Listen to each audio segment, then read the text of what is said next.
na página 7, eu dei a introdução para vocês deste material, para vocês entenderem qual o projeto, qual o propósito, qual o princípio fundamental deste desafio de fé que eu estou lançando no coração de vocês. Lembra-se que eu falei a respeito da importância de nós conhecermos as Escrituras para aprendermos a confessar, a declarar a palavra de Deus. Porque nós somos às vezes ensinados a ficar com aqueles chavões que eu disse para vocês, aqueles chavões evangélicos que a turma tem por aí, né? Crente gosta de chavão, né? Está amarrado, eu te ordeno. São chavões tolos que muitas vezes as pessoas usam porque desconhecem o princípio da Escritura. O princípio da Escritura é a confissão da palavra de Deus. Para isto, precisamos conhecer a palavra de Deus. Esse livreto nosso é um livreto simples, bem objetivo, para poder despertar no coração de vocês esse tema que é fundamental. Porque, na medida que você conhece a Escritura e que você aprende a confessar a Escritura se torna na sua vida o segredo do cumprimento do propósito de Deus. Lembra-se que eu dei o exemplo da confissão que Jesus fez quando o diabo tentou lançar a dúvida a respeito da identidade de Jesus lá no deserto? Jesus não se defendeu. Jesus não quis mostrar sua carteira de identidade para ele, seu registro de nascimento. Jesus tão somente disse, está escrito. E então Jesus lança no rosto de Satanás a palavra de Deus. Então, o segredo nosso, queridos, é declarar a palavra de Deus. Não como se fosse um mantra. Porque há pessoas que usam a palavra de Deus apenas como instrumento de repetição. Alguns que em casa deixam aberto no Salmo 91, né? E às vezes eu entro em algumas casas que está até a página ali do Salmo 91, está até amarelada, está borrada, está encebada, está rasgada. Né? Não é de ler, não. É porque o pó acumula muito e depois tem que limpar. Então, as pessoas pensam que deixar a Bíblia aberta já resolveu tudo. É um amuleto. Ou então mantra. Né? Mantra. Nem mal te sucederá, nem praga alguma chegará à tua tenda. Nenhum mal te sucederá, nem praga alguma chegará à tua tenda. Nenhum mal te sucederá. Então ele fica repetindo como se fosse apenas um mantra, uma repetição tola. Né? Como vocês vão encontrar pelas ruas, às vezes aquele grupo chamado Hare Krishna. Então eles têm um mantra que eles ficam como se fosse um rosáriozinho, não sei se é assim que fala, mas eles ficam, está cheio de bolinhas, eles ficam repetindo os mantras. Repetindo o mantra do Hare Krishna. Não sei qual é, nunca tive interesse em saber, mas enfim. Então eles ficam repetindo o mantra. São frases de repetição. Frases de repetição. Então as pessoas pensam que ao repetir está tudo resolvido. Alguns já fazem as repetições, né? Sobre o Pai Nosso, né? A oração de Jesus. Então, reza o Pai Nosso, repete o Pai Nosso apenas como mantra, não como uma declaração de princípios que a Escritura Sagrada, né, do Salmo 23, ou do Pai Nosso, né, ou de qualquer outra oração que Jesus nos ensinou, deva ser feito. Então, eles apenas repetem porque pensam que vai dar sorte. A repetição é que dá sorte. Então, repete. Não é assim. É o princípio da palavra que está no nosso coração e que deve determinar a nossa convicção e a declaração da nossa fé. Se com tua boca confessares e em teu coração creres, diz o apóstolo São Paulo aos Romanos, assim será com você. Se você crer no coração e confessar com a sua boca, assim será. Então, é confessar com a boca, sem pensar que as repetições frias e sistemáticas é que resolvem a questão. Então, o que eu tentei colocar nas mãos de vocês é exatamente esta questão. Mostrar para vocês a importância da confissão. E nós, no domingo passado, né, domingo passado à noite particularmente, falamos exatamente sobre a nossa inclusão na morte de Cristo e hoje exatamente na sua ressurreição. Eu vou fazer uma composição entre os dois princípios, porque os dois falam particularmente sobre a mesma verdade, e mostrar para vocês que a confissão da nossa inclusão na morte e na ressurreição de Cristo é que nos garante a nossa identidade. Quem eu sou. Porque quando você não sabe quem é, você não sabe para onde vai. Portanto, identidade determina o destino. Vamos repetir? Quando eu tenho convicção da minha nova identidade, qual é a nossa nova identidade?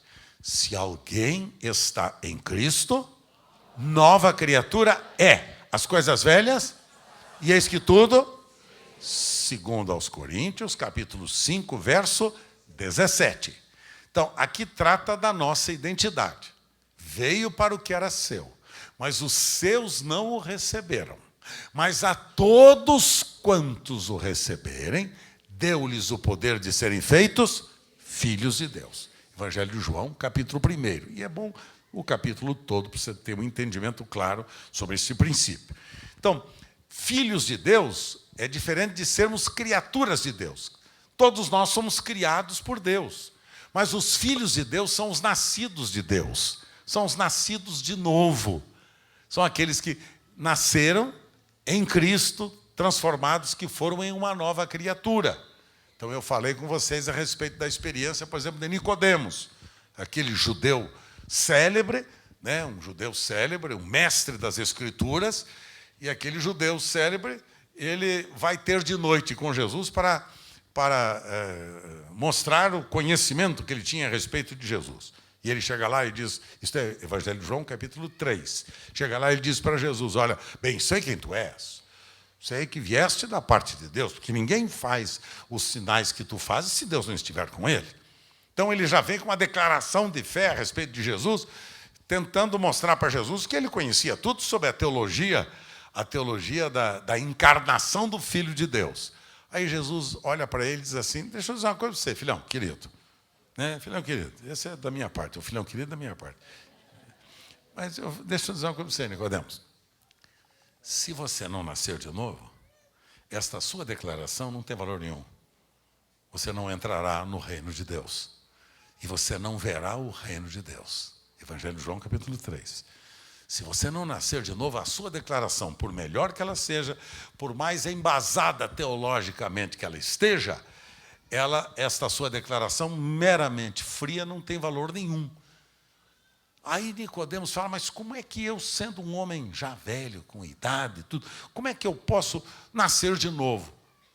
Teria que voltar eu para o ventre da minha mãe e nascer outra vez? Jesus disse para ele, não, filho, o que é nascido da carne é carne, o que é nascido do Espírito é os nascidos da carne, criados por Deus. Os nascidos do Espírito, filhos de Deus. Vamos lá. Nascidos da carne, criatura de Deus. Criados por... Todos nós somos nascidos da carne. Todos nós criados por Deus. Agora, Jesus disse, quem é nascido da carne, é carne. Quem é nascido do Espírito, é Espírito. Então, como é que nasce do Espírito? Pergunta Nicodemos. Aí Jesus disse assim, olha, o vento sopra onde quer. Você ouve a voz, mas não sabe nem de onde vem, nem para onde vai. E disse Jesus explicando, assim é todo aquele que é nascido de Deus. É um milagre, não dá para explicar. É algo que não se consegue explicar, disse ele. É nascimento do alto, é nascimento de cima. Como é que a gente nasce de novo? Novo nascimento se dá quando nós reconhecemos que todos nós somos pecadores. Pecador por natureza. Pecadores por natureza. Nascemos pecadores. Ninguém se tornou. Fruto do meio em que vive. Não. Todos nós nascemos com a natureza má e perversa. Querem ver se isso é verdade? Só dá um toquezinho aqui. Efésios capítulo 2. Pega ali, né, Rica, velho? Amigo querido. Gosto que você não me perde de vista, Rick. Por isso que você vai ser um dos meus substitutos. Efésios, capítulo 2. Dá uma olhadinha lá. Efésios, capítulo 2. Olha só. Veja o que Paulo diz assim. Ele nos deu vida, quando? Estando vós mortos em quê? Nos vossos delitos e nos vossos... Então, deixa eu dizer uma coisa para vocês. Quantos de nós estávamos mortos nos nossos delitos e pecados? Quantos estávamos mortos? Levante a mão. Paulo está dizendo, vós quem? Todos nós. Aqui ninguém era melhor do que o outro. Aqui ninguém nasceu bonzinho. Aqui ninguém nasceu santinho. Não, senhores. Nascemos todos pecadores. Pecadores. Porque nós nascemos com uma natureza pecaminosa. A natureza que nós herdamos do nosso pai Adão. Quando ele transgrediu, passou a morte a todos os homens, diz a Escritura. Então Paulo explica, assim como a vida veio por um homem, Jesus, a morte veio também por um homem, Adão. E a morte passou a todos os homens, porque todos os homens pecaram. Quantos pecaram? Quantos pecaram? Quantos de vocês eram pecadores desde o nascimento? Nenhum escapou? Nenhum. Todos nós éramos. Agora, Deus toma uma providência para nos livrar. Como? Nos incluindo na morte e na ressurreição do seu Filho Jesus. Ouça bem o que diz o apóstolo São Paulo. Verso 2. Nós estávamos mortos, nos delitos e pecados. De que forma? Nos quais andastes outrora, segundo o curso deste mundo, segundo o príncipe da potestade do ar, do espírito que agora atua nos filhos da desobediência. Espírito que atua nos filhos da desobediência. Era todos nós, Então veja o verso 3. Entre os quais também? Quantos de nós? Quantos de nós? Todos nós. Dá um toquezinho pelo seu lado e diz assim, você também, carinha. Não banca em gracinha, não. Você também. Fazer o quê? Escapa ninguém. Todos nós andamos. E como é que todos nós andávamos? Veja bem. Segundo as inclinações da nossa... Segundo a inclinação da carne. O que mais? Fazendo a vontade da carne. O que mais? E dos pensamentos. E por causa disso, o que é que nós éramos? Por natureza, filhos? Filhos? Eram filhos de Deus? Não, filhos do pecado, filhos da ira, como também os demais. Agora veja lá. Mas Deus, olha bem, verso 4. Mas Deus, sendo rico em misericórdia, por causa do grande amor com que nos amou, quando nós estávamos mortos em nossos delitos, o que é que Deus nos fez? Nos deu vida, nos vivificou, nos deu vida juntamente com quem? Juntamente, olha, esse é o segredo. Juntamente, junto com Jesus ganhamos a vida. Aí então, Paulo explica, pela graça sois salvos. Quer dizer, não foi mérito de vocês, foi graça de Deus, foi presente de Deus, foi favor de Deus. E agora, o verso 6. E juntamente com ele, o que fez? Nos ressuscitou. E o que ele fez? E nos fez assentar nos lugares celestiais juntamente com Cristo. Então, veja bem, aqui temos os dois princípios. O verso 5 e verso 6 tem os dois princípios, da inclusão na morte e na ressurreição de Cristo. Nós morremos juntamente com Ele e nós ressuscitamos juntamente com Ele. Tanto quanto nós fomos crucificados com Cristo, fomos ressuscitados com Cristo. Na morte, juntamente com Cristo, nós perdemos a nossa vida. Vida na carne, a vida adâmica. Na morte com Cristo, cessa toda a maldição da nossa vida, porque nós morremos para o pecado, morremos para a maldição, morremos para o nosso passado. Morreu. Cristo toma a nossa morte. Nós que estávamos mortos, Jesus leva essa nossa morte maldita sobre ele. E no poder da sua ressurreição, Cristo nos dá o quê? A sua vida. Nos dá a sua... Está aqui, está escrito aqui. Juntamente com ele, Jesus nos ressuscitou. Ouça, quando Jesus ressuscitou, quantos estavam lá na ressurreição de Cristo? Quantos estavam lá? Quantos ressuscitaram com Cristo? Levante a mão, quero ver. Pronto, olha aí. Então, se você ressuscitou, você crê que está escrito que você ressuscitou com Cristo, quem ressuscita com Cristo é o seguinte: morre como pecador e ressuscita como santo. Que coisa linda, não, pessoal?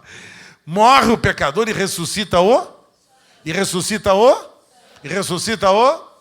Dá uma olhada no santo do seu lado aí. Olha, cada santo, cada santinha. Tem santo de tudo quanto é tipo. Tem santo careca, santo cabeludo, santa loira, santa morena, santa de cor negra. Dá uma olhada na Elisete, que coisa linda de santa negrinha. É a santa negrinha lá de casa. É a nossa Cidinha de casa. Quando tem um quitute especial para fazer, a gente pede para a santa Elisete. Santa Elisete, faz aí um docinho de abóbora para nós aí. Precisa ver com a dona Celícia, ela deixa. Tudo ela pergunta para a dona Celícia. Lá a dona Celícia não manda nada. Vocês sabem disso, não sabem? Já vi que não. Brincadeira. Então, o que é que aconteceu, queridos? Olha, o verso 5, você crê na Bíblia? O verso 5 diz que você morreu com Cristo. Crê ou não crê? Mais ou menos. Azar seu. No verso 6 diz que você foi ressuscitado com Cristo. Crê ou não crê? Agora você gostou, né? Ressuscitado você gosta. Porque quando você crê na sua morte, você perde o vínculo com a escravidão do pecado. Você não é mais escravo do pecado. Você se torna servo da justiça. Servo da... Quer ver? Olha aqui, Romanos. Dá uma olhadinha aqui em Romanos. Romanos, no capítulo 6 de Romanos, que eu convido vocês a lerem o livro de Romanos. 6. Veja aqui. Verso 5. Dá para colocar aqui no projetor? Dá. Dá, Fábio. Dá. Capítulo 6 de Romanos, verso de número 5. Por quê? Se fomos unidos com Cristo na semelhança da sua morte, certamente o seremos também na semelhança da sua ressurreição. Está vendo? Novamente o mesmo ensino. Paulo está dizendo, olha, se você crê que você foi unido com Cristo na morte, você também crê que foi unido com Cristo na sua ressurreição. E eu, cada vez que eu leio, eu peço no meu coração, digo, Senhor, firma a tua palavra no coração deste rebanho.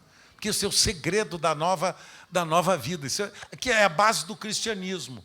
Quero dizer para vocês, vocês não vão encontrar esses ensinos em muitas igrejas cristãs, não. Muitas dessas igrejas por aí, o negócio dela é autoajuda.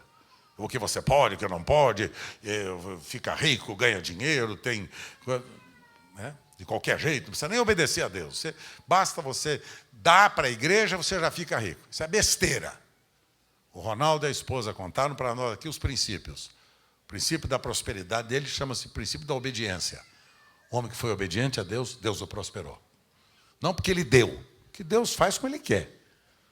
Ele não faz troca, nem comércio com a gente, não. Não, senhor. O negócio de comércio não é aqui, não.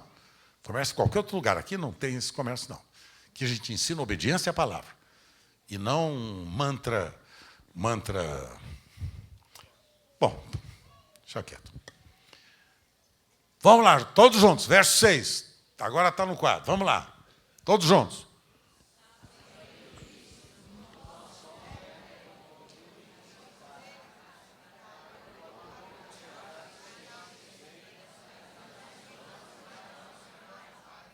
Amém? O verso 5 diz: se fomos plantados juntamente com ele na semelhança da sua morte, também seremos na semelhança da sua. Para quê? Para que nós fomos plantados em Cristo, nessa tradução, plantados em Cristo na semelhança da sua morte e plantados em Cristo na semelhança da sua ressurreição? Que quando eu sou plantado na semelhança da sua morte, morro para mim. Quando eu sou plantado na semelhança da sua ressurreição, ressuscito para ele, ganho a vida dele. Para que nós ganhamos a vida dele? Para quê? Verso 6. Sabendo isto, vamos já, bem forte.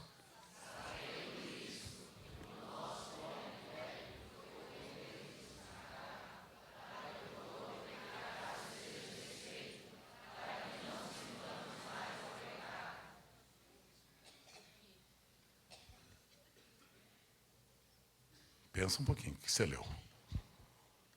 Sabendo isso, que foi crucificado o velho homem, aquela velha natureza, foi crucificado.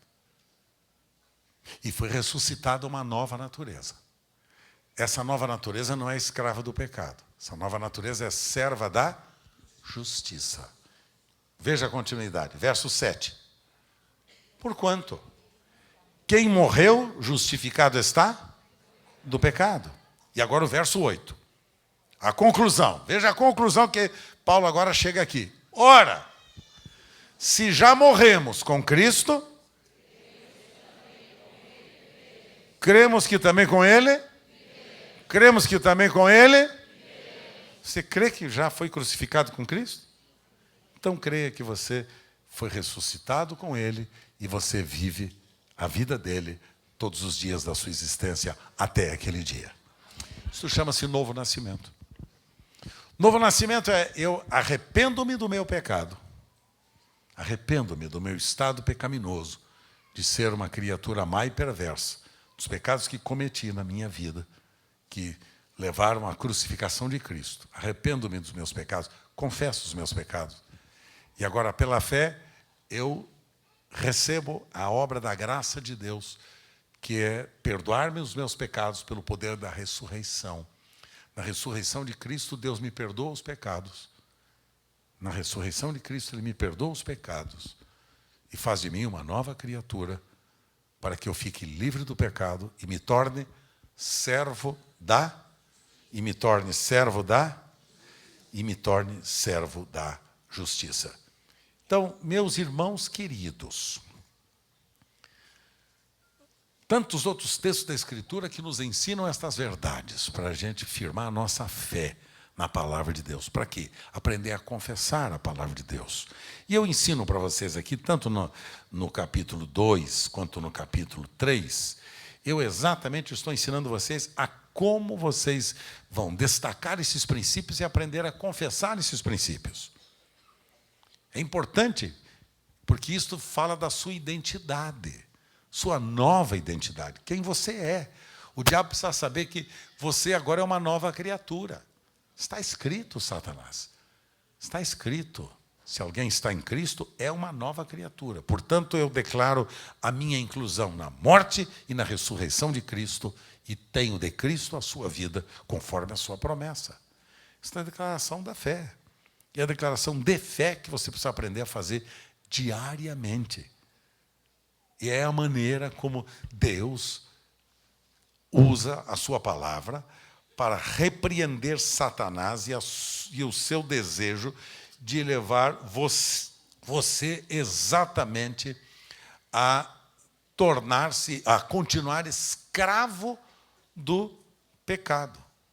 Escravo do pecado. Veja aqui comigo. Primeira carta de Pedro, lá no Novo Testamento, no finalzinho, 1 de Pedro, capítulo 2, Veja lá, capítulo 2, verso de número 24. 1 de Pedro, lá no finalzinho do Novo Testamento. Primeira carta de Pedro, capítulo 2, verso 24. 2, 24. Está lá no quadro já, para os que não trouxeram a sua Bíblia, está no quadro lá. A minha tradução diz assim, verso 24. Carregando ele mesmo em seu corpo sobre o madeiro, o quê? Os nossos? O que é que ele carregou no corpo? Onde ficaram os seus pecados? Aonde seus pecados ficaram? No corpo de Cristo. Quando Jesus foi levantado lá no Calvário, quem é que estava lá? Eu e você. Os nossos pecados foram colocados no corpo de Cristo. Vocês estão entendendo isso, pessoal? Ele toma os nossos pecados no seu corpo, porque eu não poderia pagar os meus pecados, porque sou injusto e pecador. Teria que ser alguém justo e santo. E quem é esta pessoa? Jesus, sem pecado. Então, Jesus, lá no Calvário, sem pecado, toma o meu pecado, para que o meu pecado e o seu pecado fosse perdoado. Jesus, lá no Calvário, se torna maldito no lugar de quem? Meu. A fim de fazer o quê? A fim de eu me tornar bendito. Eu maldito e ele bendito. Eu morro e eu me torno bendito como ele. Porque é a vida dele que agora é dada a mim. Veja lá, verso de número 24. Carregando ele mesmo em seu corpo sobre o madeiro, os nossos, para quê? Para que nós, mortos, para quê? Mortos aos pecados. Vivamos para quê? Vivamos para a justiça. Por que a gente morre para o nosso passado? Para ressuscitar para uma vida de justiça. Então, a vida cristã é uma vida de justiça. É uma vida de santidade e de justiça. Por quê? Porque aquele homem maldito, pecador, pecaminoso, morreu com Cristo. Por isso que Paulo diz, estou crucificado com... Vocês estão entendendo agora por que Paulo diz, eu estou crucificado com Cristo? Por quê? Porque Paulo diz, aquele criminoso, Saulo de Tarso, que matou os primeiros cristãos, aquele criminoso que matou, aquele criminoso que incitou o ódio, né, religioso para matar os cristãos, aquele morreu e ressuscitou o novo Paulo. Então ele diz assim, estou crucificado com Cristo e vivo, não mais eu, mas é Cristo que vive em mim. Vocês estão notando?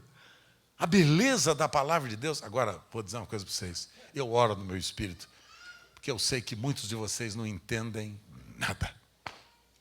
Vocês sabiam disso? Que eu sei disso. Muitos de vocês estão olhando para mim, repetindo, e não estão entendendo. Por isso que a Escritura, Paulo manda que a gente repita, repita e repita e repita. Porque a lei da repetição é que vai gravar no seu coração essas verdades.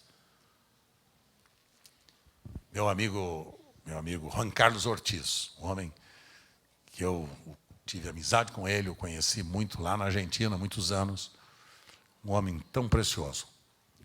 Quando perguntaram para o Juan Carlos quantas vezes um pastor deveria pregar o mesmo sermão, que alguns pastores se regozijam que eu sou pastor há 30 anos, nunca preguei o mesmo sermão.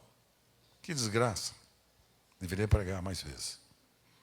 O Juan Carlos dizia assim, um pastor deve pregar o mesmo sermão tantas vezes quantas forem necessárias para que o povo possa praticá-lo.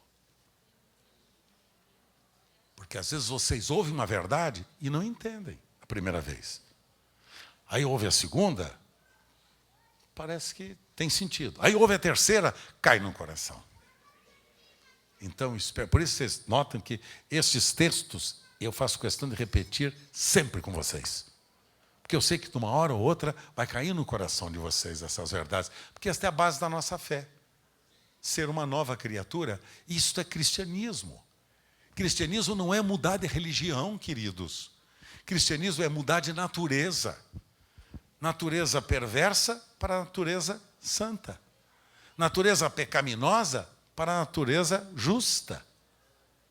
Natureza de filhos do diabo para a natureza dos filhos de Deus.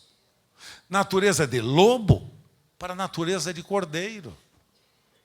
Natureza de urubu para a natureza de pomba. Vocês conhecem essa história que o meu amigo Lênin uma vez contou para nós, né? Daquele urubu que queria ser pomba. Vocês conhecem essa história?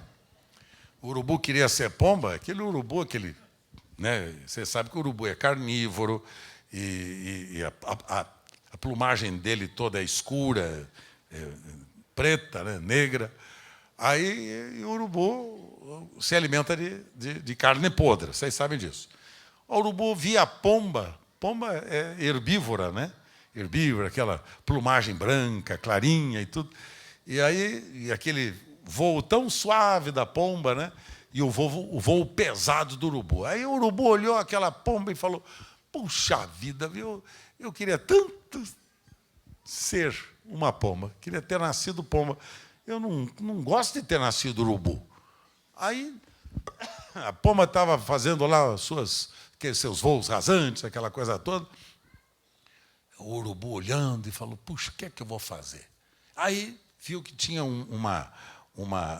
era a filial do La Blanca, né? Filial do La Blanca, se não sabe, o La Blanca é o nosso instituto de beleza do meu amigo. Aliás, eu não vi aqui hoje. O Elson não está aqui, né? Você está aqui, Elson? Não está. A cadeira cativa dele é ali do lado. Não está. O Elson não veio hoje. Vem à noite, certo.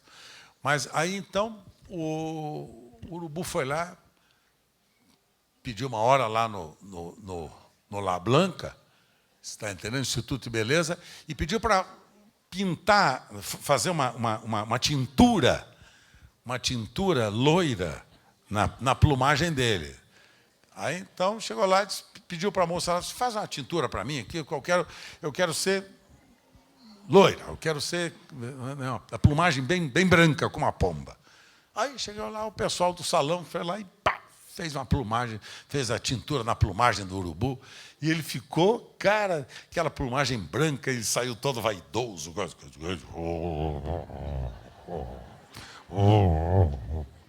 Aí continua, né? Plumagem branca, bonita. E a pomba passou voando e coisa e tal, e fazendo aqueles rasantes e tudo. E ele falou: agora chegou a minha vez. Aí ele vai atrás da pomba e todos arranjados e coisa, e quase que cai do lado no seu voo e coisa, e vai, e voa aqui, voa lá, e nada, e pesadão, e coisa e tal. Mas ele disse: mas eu estou me sentindo uma pomba. Plumagem.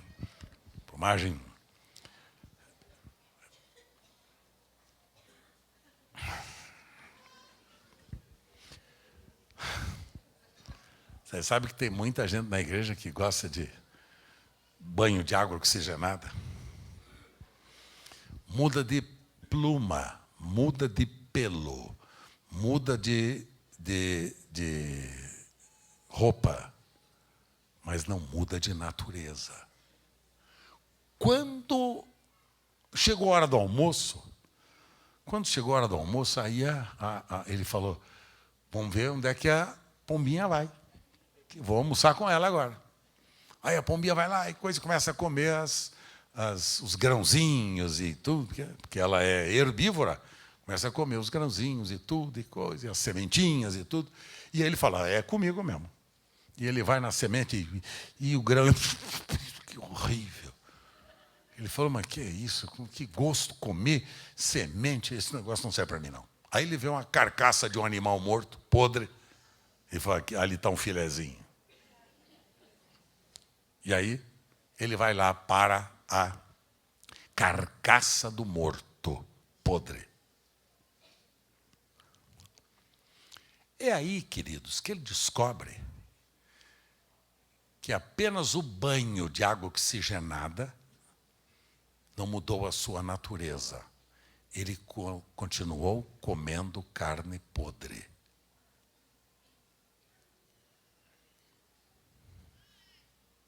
Para que ele se tornasse uma pomba, sabe o que ele teria que fazer?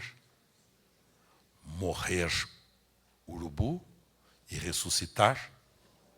Sabe o que você tem que fazer para viver a nova vida em Cristo? Morrer para a vida de urubu e ressuscitar para a vida de pomba. Ele descobriu que a natureza dele ainda era a mesma. Ele descobriu que a água oxigenada que ele banhou-se não adiantou para nada. É o que muita gente faz banhando-se na água oxigenada da religião. Muda de pele, muda de pelo, mas não muda de coração. Continua com a mesma natureza. Infiel, corrupto, mentiroso, safado, desonesto, mesquinho, invejoso, perverso, escravo do pecado. Não adianta mudar de religião. Não adianta tomar um banho de água oxigenada. Precisa morrer urubu e ressuscitar pomba. Morrer urubu e ressuscitar pomba. Este foi a lição de número 2 e 3 para vocês, para encerrar hoje.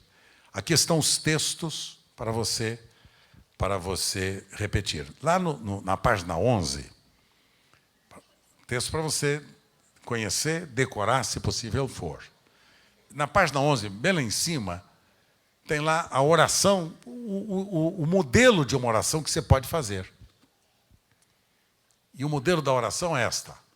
A palavra de Deus declara que por causa da ressurreição de Jesus, o Pai me deu um novo coração e um novo espírito.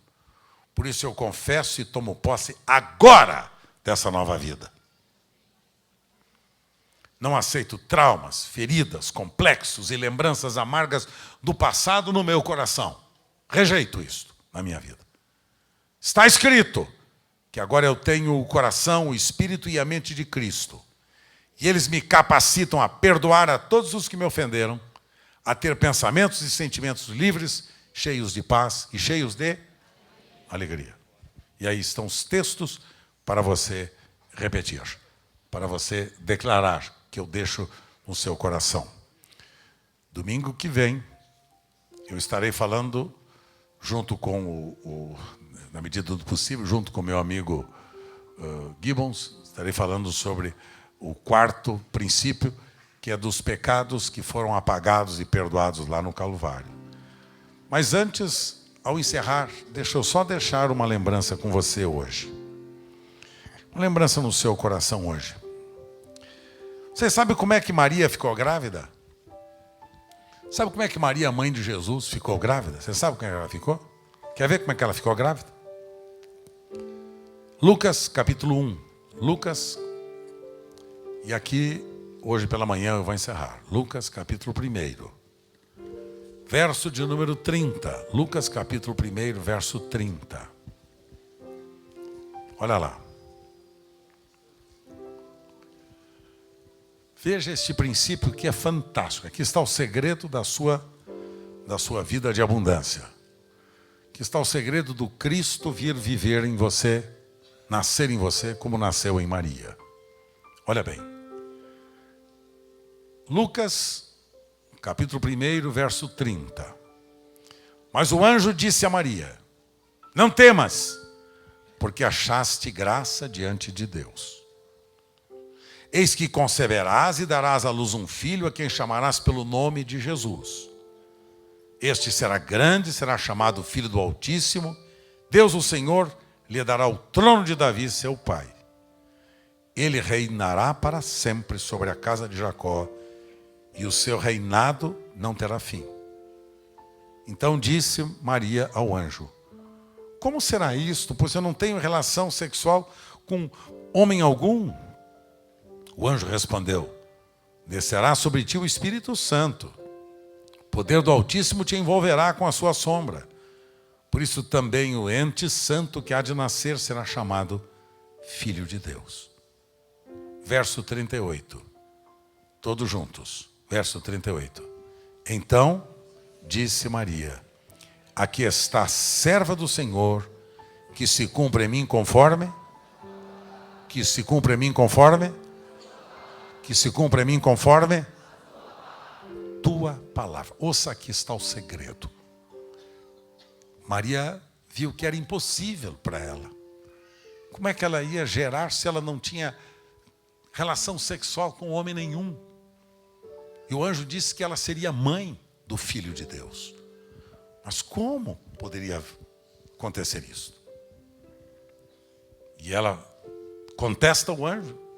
E o anjo diz: esta será a obra do Espírito Santo. O Espírito Santo descerá sobre ti, e então conceberás, e darás à luz, e serás mãe.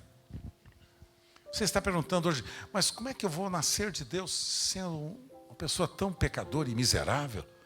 Como é que eu vou me tornar um filho de Deus sendo eu pecador? De que jeito? Como é que eu vou poder nascer de novo? Como é que isso vai acontecer comigo? Esse não é um assunto seu. O assunto seu é crer na palavra que o Espírito Santo deu para o seu coração nesta manhã.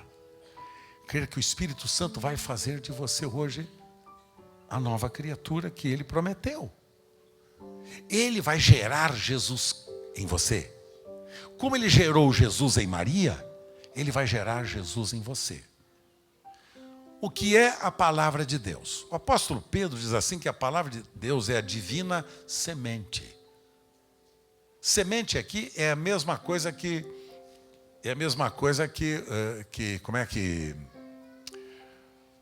espermatozoide. A palavra espermatozoide é a mesma coisa, é semente da vida. Eu diria, para vocês entenderem hoje melhor, que a palavra de Deus é o espermatozoide de Deus, para que quando lançado no útero do seu coração, que crê, gere Jesus em você. A palavra entra pelo ouvido. A palavra entra pelo ouvido, cai no útero do seu coração e gera Jesus em você. Por isso que Jesus disse para Nicodemos: você está entendendo, Nicodemos? É um milagre. Não dá para explicar. Não dá para ser por reencarnação. Não dá para reencarnar. Para nascer no ventre da sua mãe e nascer outra vez. Não é reencarnação. É nascimento do alto. É nascimento pela palavra de Deus. Maria creu. Vamos repetir. Maria em quê? Na palavra de Deus. Quando você crê na palavra, por isso que eu estou fazendo questão de você anotar estes textos, anotar a palavra, para você aprender e repetir a palavra.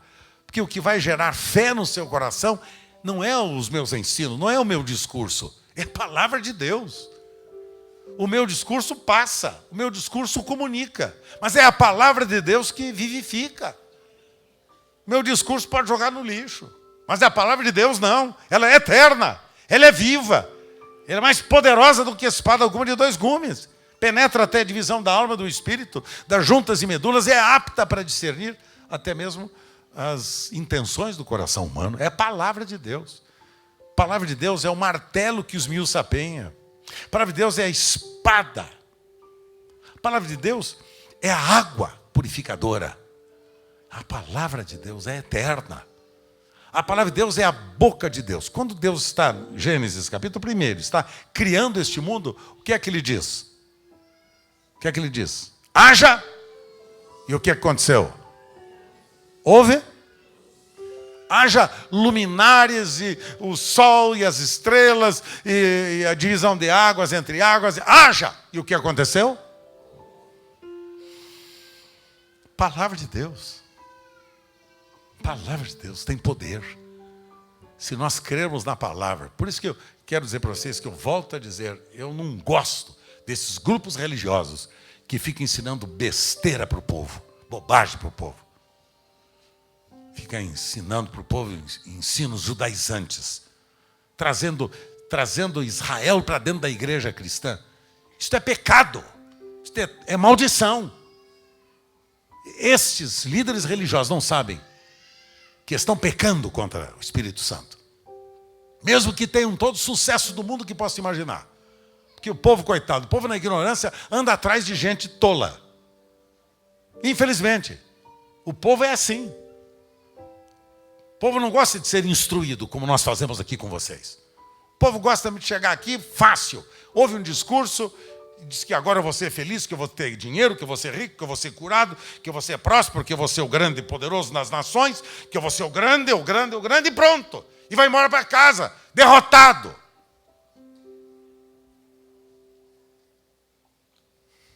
Enviou-lhes a sua palavra e os sarou, e os livrou do que lhes era mortal. Salmo 107, verso 20. Salmo 107, 20. Enviou-lhes a sua palavra. Está na hora da gente ensinar o povo a palavra de Deus. E não ficar ensinando sobre Israel, as histórias de Israel, as festas de Israel, os nomes de Israel. Ora! Não vê que é o diabo tentando levar de volta a gente para olhar para o Velho Testamento, para Israel? Não temos que olhar para Israel. Nós temos que olhar para Cristo. É Cristo, e Cristo crucificado, e Cristo ressurreto, e Cristo nossa vida. Independe das histórias de Israel. Independe. Está na hora de levantarmos a cabeça. Eu quero dizer para você, me perdoe, mas às vezes eu fico indignado quando eu vejo gente que deveria ter temor de Deus, ensinando para as pessoas besteira, bobagem, tolice, e o povo, coitado, atrás. E o povo atrás, batendo palma, achando que isto é a coisa mais importante do mundo. E onde está a palavra de Deus? Põe no coração do povo a palavra, ensina para o povo a palavra, ministra ao povo a palavra, dá ao povo a palavra de Deus, para que o povo possa usar a palavra como espada. Usar a palavra de Deus como espada de dois gumes. Como diz o apóstolo São Paulo em Efésios, capítulo 6, versos 10 em diante. É a espada do Espírito, que é a palavra de Deus. A espada do Espírito é a palavra de Deus, é a espada. E não ficar com besteira, levando o povo, porque sabe que o povo, coitado, o povo gosta dessas histórias da carochinha. O povo gosta disso, que não fala sobre outras coisas a não ser bobagem. Que Deus livre a gente. Que Deus livre a gente. Que Deus guarde você. Enquanto eu for pastor de vocês, junto com os meus amigos, meu compromisso é ensinar a você a palavra de Deus. O auditório vai crescer, eu espero que cresça cada vez mais. As comunidades da graça no Brasil vão crescer, espero que continuem crescendo cada vez mais, como Deus tem feito. Cada semana eu sei de uma nova comunidade que nasceu. Hoje nós somos quase 200 comunidades da graça no Brasil. Muitas usam o nosso nome, outras não. Muitas usam o nosso nome, outras porque eu não estou aqui para organizar uma instituição do Carlos Alberto. Estou aqui para abençoar a nação brasileira com a palavra de Deus e abençoar a igreja brasileira, independente do nome que eles usarem. Nós, a comunidade da graça, esses dias fazíamos um levantamento. Mais de 200 comunidades hoje no Brasil nasceram da nossa comunidade aqui em Vila Carrão e espalharam-se. Muitas delas usam o nosso nome, outras não usam o nosso nome e nós nunca obrigamos ninguém a usar o nosso nome. Mas tem vínculo, tem amizade, tem companheirismo. Semanalmente eu recebo ligação, vocês não podem imaginar, eu recebo ligação de todo o Brasil e fora do Brasil. Essa semana eu recebi de Boston, meu amigo Manuel. Recebi lá de Joinville, meu amigo Evaldo. São pastores que têm ligação conosco e dizem assim: aqui está a comunidade da graça Carlos Alberto. A ligação que temos com vocês é por causa do compromisso que vocês têm com a palavra de Deus. Então, o meu compromisso com eles não é com o nome que eles usam. Então, quando alguém lhe perguntar quantas comunidades da graça são no Brasil, eu digo, somos mais de 200. Mais de 200. Que Deus tem usado os nossos pastores para abençoarem. Que seja assim. E creu na sua palavra e ficou grávida de Jesus. Se você crê na palavra, você sairá daqui hoje grávido de Jesus. Jesus, sua vida. Jesus, sua vida. Jesus, sua vida.